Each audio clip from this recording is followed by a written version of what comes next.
Olá, amados, graça e paz.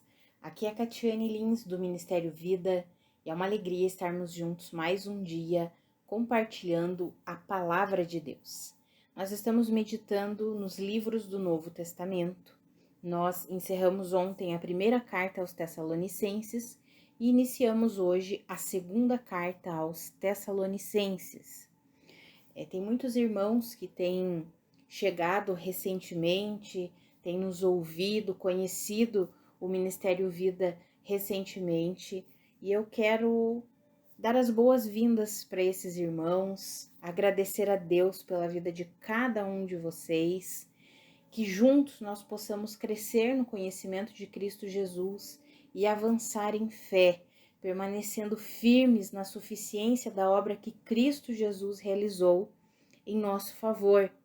Então, para os irmãos que estão se achegando agora, ouvindo os áudios, acompanhando os devocionais, durante todo esse ano nós estamos meditando nas Escrituras do Novo Testamento e nós fazemos todos os dias, de segunda a sexta-feira, um capítulo ao dia.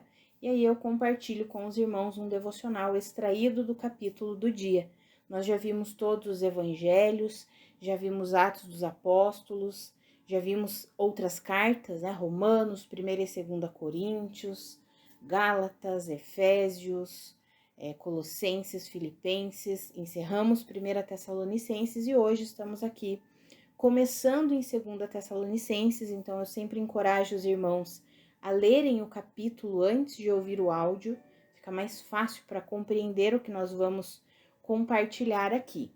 Então, se você ainda não leu, eu sugiro que você dê uma pause o áudio e leia o capítulo, ainda mais esse capítulo que é bem curtinho, são 12 versículos somente, e aí ouça o áudio para nós crescermos juntos nesse conhecimento. O intuito, amados, é que nós possamos avançar em fé, possamos cada dia mais conhecer a Cristo Jesus, autor e consumador da nossa fé, a nossa fonte de vida é Ele, e nós precisamos cada vez mais estar enraizados em Cristo. Então, nós já vimos que tanto a primeira, eu já mencionei nos áudios anteriores, né, que tanto a primeira quanto a segunda carta aos Tessalonicenses são cartas explicativas a respeito da vinda do Senhor. Na primeira carta, especificamente, o apóstolo Paulo deixa bem claro ali no capítulo 4 e complementa no capítulo 5, falando sobre o arrebatamento da igreja. Então, a vinda do Senhor acontece, não é um evento que acontece num único dia, né? Quando nós lemos na Bíblia, o dia do Senhor, não é um dia simplesmente de 24 horas, é um período de tempo em que acontecerão vários eventos. O primeiro deles inicia-se com o arrebatamento da igreja, e depois vem a tribulação, a grande tribulação. Durante esse período se manifestará o iníquo, ou seja, o anticristo. Isso nós veremos nessa segunda carta, aqui no capítulo 2, que é o capítulo de amanhã, o apóstolo Paulo explica claramente sobre isso. E aqui, nesse primeiro capítulo de 2ª Tessalonicenses, o apóstolo Paulo está falando para os irmãos a respeito exatamente das tribulações e provações que eles estavam enfrentando. Como eu já mencionei, essas cartas foram escritas exatamente por causa das dúvidas que aqueles irmãos tinham em relação à vinda do Senhor. E aqui eles começaram a achar que as tribulações e provações que eles estavam enfrentando naquele momento era a grande tribulação. E aí o apóstolo Paulo vem e escreve essa segunda carta aos Tessalonicenses para explicar que aquela perseguição, as tribulações que eles estavam enfrentando ali naquele momento, ainda não era a grande tribulação. E é interessante porque ele fala sobre isso aqui nos primeiros versículos e ele diz assim, olha, vocês estão sofrendo grande perseguição, tribulação, e ainda assim vocês estão perseverando em fé, e isso fica bem claro, e nós estamos felizes, nós nos gloriamos, porque vocês estão permanecendo firmes em fé, e isso mostra, diante de todas essas perseguições e tribulações que vocês estão suportando, isso dá prova do justo juízo de Deus e mostra o desejo de Deus de que vocês sejam considerados dignos do seu reino, pelo qual vocês também estão sofrendo. Ou seja, esses sofrimentos que vocês estão enfrentando é em prol do reino. São provações e perseguições que enfrentamos por pregarmos a palavra de Deus, por vivermos a palavra de Deus. É basicamente isso que o apóstolo Paulo estava falando para aquela igreja. E ali no versículo 6 em diante, daí ele diz assim, explicando claramente a respeito da grande tribulação. Aí ele vai dizer, é justo da parte de Deus retribuir com tribulação os que lhes causam tribulações e dar alívio a vocês que estão sendo atribulados. Ou seja, no versículo 5 ele falou que era justo os irmãos passarem pelos sofrimentos, que isso demonstrava que eles eram dignos de serem participantes do reino de Deus. Mas aqui no versículo 6 ele diz que é justo da parte de Deus retribuir com tribulação a todos aqueles que estavam causando tribulação e dar alívio a eles. E daí ele explica quando que isso ia acontecer. Ele diz ali no versículo 7, isso acontecerá quando o Senhor Jesus for revelado lá dos céus com os seus anjos poderosos, em meio às chamas flamejantes. Ele punirá os que não conhecem a Deus e os que não obedecem ao evangelho do nosso Senhor Jesus Cristo. Ou seja, vocês não estão, é como se o apóstolo Paulo estivesse dizendo, vocês não estão passando pela grande tribulação.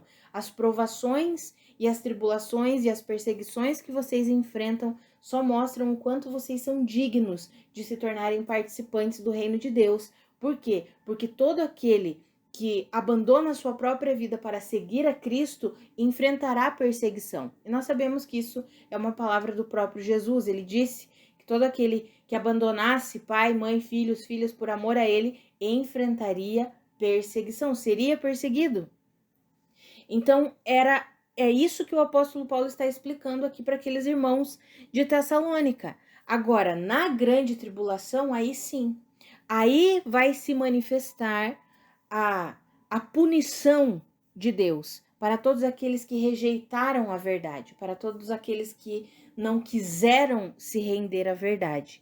Aí é outro momento, aí é um outro tempo, é um outro período. É isso que ele está explicando aqui para os irmãos.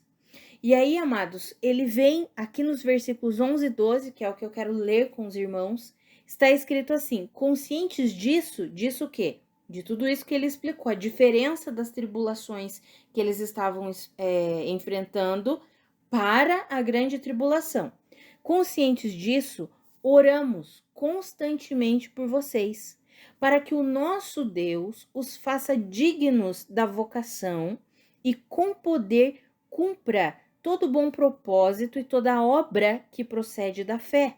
Assim, o nome do nosso Senhor Jesus será glorificado em vocês e vocês nele, segundo a graça de nosso Deus e do Senhor Jesus Cristo.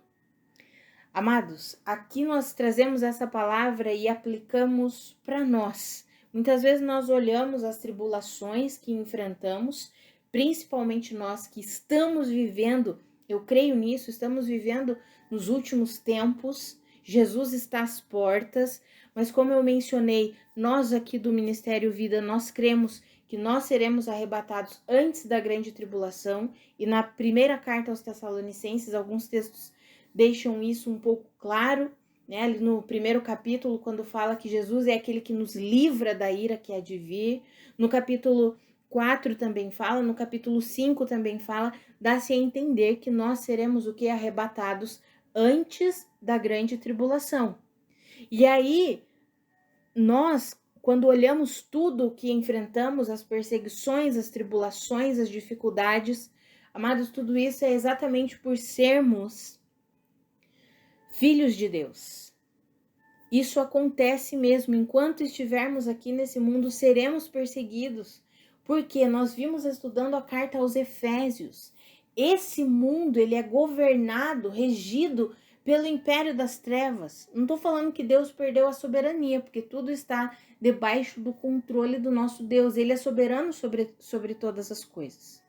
Mas do nosso ponto de vista, vamos dizer assim, quando nós olhamos para todas as coisas e para a palavra de Deus, nós vemos que quem que influencia o mundo a tomar as suas decisões e fazer as suas escolhas? A A palavra diz claramente em Efésios, no capítulo 2, que é o príncipe do poder do ar, aquele que governa, aquele espírito que governa os que andam na desobediência.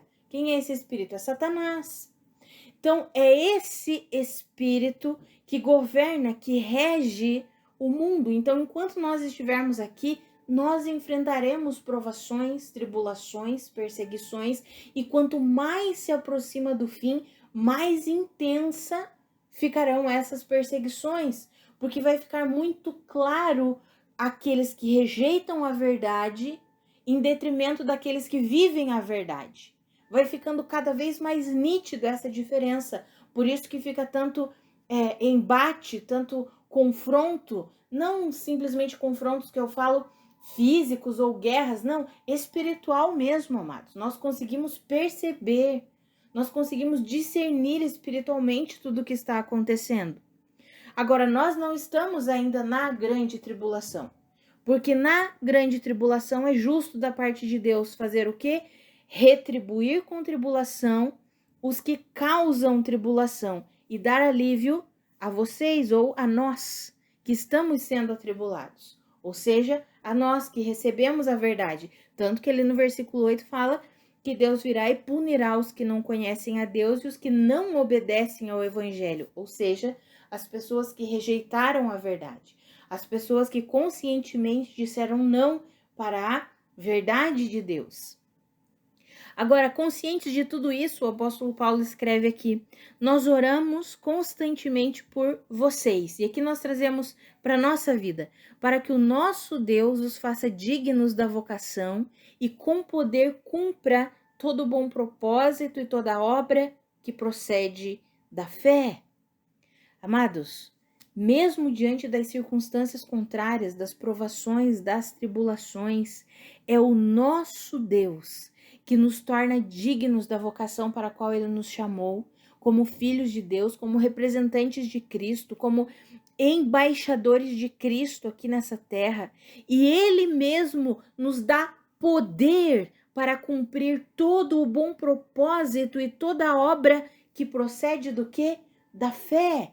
Veja que o cumprimento do propósito de Deus para as nossas vidas, o realizar as obras de Deus, é algo que é uma consequência da nossa fé.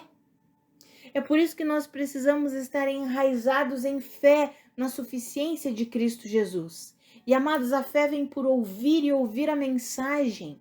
Não tem como nós sermos aperfeiçoados em fé para que possamos cumprir o bom propósito e toda a obra de Deus. Não tem como nós vivermos isso sem ouvirmos a mensagem, e não tem como ouvirmos a mensagem sem um relacionamento com Deus.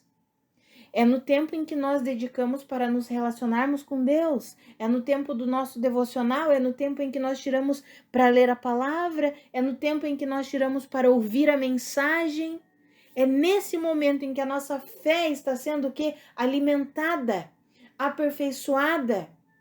Por que muitos e muitos filhos de Deus têm sofrido tanto, têm se sentido tão desanimados, tão aflitos, tão perdidos no mundo? Porque o mundo está um caos, o mundo vai de mal a pior. E por que muitos filhos de Deus têm ficado assim, sem ânimo algum?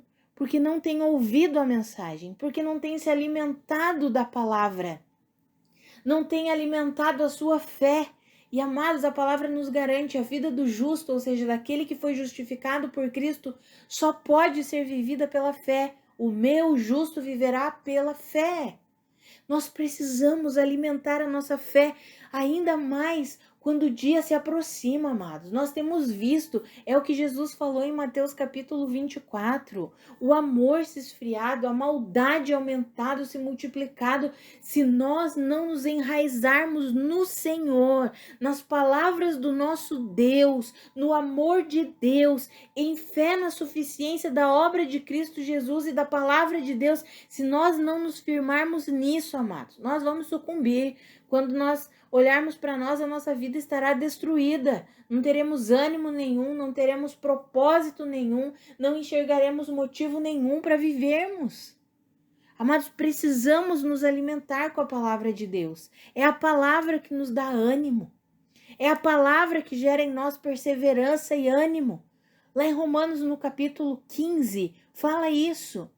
A palavra de Deus produz em nós, capítulo 15 não, capítulo 16, o último capítulo de Romanos fala, é a palavra de Deus que produz perseverança e bom ânimo em nós. Por isso que precisamos nos alinhar com a palavra de Deus, por isso que precisamos mergulhar num intenso e profundo relacionamento com Deus. Amados, o encorajamento de Deus para mim e para você é esse. Que nós possamos compreender que não há vida com Deus sem vida com a palavra. Porque Cristo é o verbo que se fez carne. Ele se manifesta, ele se revela na sua palavra e ele é a fonte da nossa vida. Precisamos do Senhor. Precisamos do Senhor. Quando nós olharmos, sabemos que estamos vivendo os últimos tempos, Jesus está sim voltando e enxergamos muitas e muitas circunstâncias contrárias em nossa vida, mas nós podemos extrair de tudo isso ânimo. As perseguições existem mesmo, as provações existem mesmo, e lá em Tiago, no capítulo 1, e Romanos capítulo 5 fala sobre os propósitos, o propósito da provação e das tribulações em nossa vida.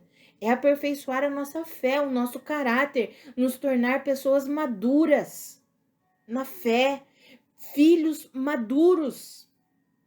Sabe, amados, chega de nós caminharmos como crianças, como bebês em Cristo. Chegou o tempo de amadurecermos, de avançarmos, de estabelecermos a nossa vida firmada, fundamentada em fé, na suficiência da palavra de Deus, na suficiência de Cristo Jesus. Sabendo que é essa palavra que produz em nós cura, libertação, restauração. É à medida que vamos nos relacionando com Deus por meio da oração e por meio da palavra, Ele mesmo vai nos mostrando o que Ele tem para realizar em nós e através de nós. E aí as obras que Deus requer de nós, elas se tornam apenas consequência desse nosso relacionamento com o Senhor. Amados, que eu e você, nós possamos cada dia mais crescer no conhecimento de Cristo Jesus, crescer no relacionamento com Deus. Por quê? Porque é por meio do poder de Deus, que nós somos capacitados para cumprir todo bom propósito e toda boa obra que procede da fé. E quando nós vivemos assim, o nome do nosso Senhor Jesus Cristo é glorificado em nós, segundo a graça de nosso Deus e do nosso Senhor Jesus Cristo. Veja que o nome de Deus é glorificado quando vivemos uma vida fundamentada em fé na suficiência de Cristo Jesus.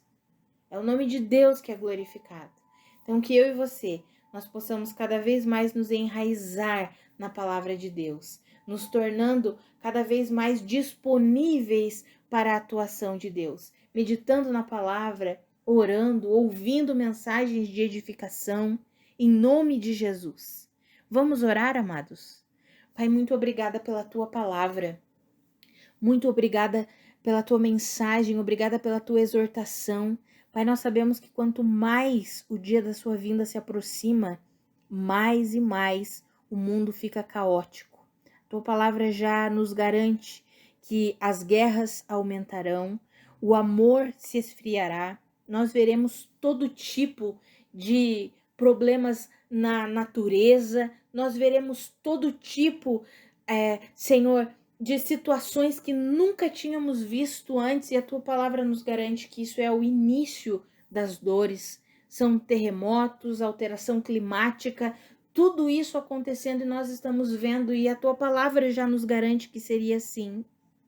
E que nós precisamos permanecer firmes, aquele que perseverar até o fim, perseverar no seu amor, perseverar em fé na suficiência de Cristo Jesus, perseverar na tua palavra. Pai, nos ajuda a vivermos assim. Nós queremos que a nossa vida glorifique o Senhor, que o nome de Cristo Jesus seja glorificado por nosso intermédio. Nos fortalece, ilumina os olhos do nosso coração Pai, eu oro pela minha vida e pela vida dos meus irmãos. Nós somos completamente dependentes do Senhor, precisamos de Ti. É por meio da capacitação que vem do Senhor, do poder que vem do Senhor, é que nós somos fortalecidos para viver em fé. Nos ajuda nessa caminhada, Senhor, em nome de Jesus. Eu oro especificamente por aqueles meus irmãos que têm se sentido desanimados, tristes, abatidos, que em nome de Jesus eles recebam um novo ânimo, um novo fôlego, que ao ouvirem essa tua palavra hoje, a tua mensagem, eles sejam revigorados, porque a tua palavra nos garante que a tua palavra produz bom ânimo, a tua palavra produz em nós bom ânimo. Então que esses meus irmãos sejam animados, reanimados ao ouvirem a tua palavra, a tua mensagem, em nome de Jesus. Pai, que cada vez mais, como igreja, nós estejamos conscientes da tua presença, estejamos conscientes da tua vinda, em nome de Jesus, Pai, e possamos viver de fato como filhos de Deus, para a honra e glória do seu nome, manifestando a sua vida, para que mais e mais pessoas sejam arrancadas do império das trevas e transportadas para o reino da luz, que nós sejamos instrumentos de vida aqui nessa terra, canais de bênção para a vida das pessoas, cumprindo todo o bom propósito e toda boa obra que procede da fé, Pai, em nome de Jesus. Amados, que a graça e a paz do nosso Senhor Jesus Cristo sejam multiplicadas sobre a sua vida. Um grande abraço e até amanhã.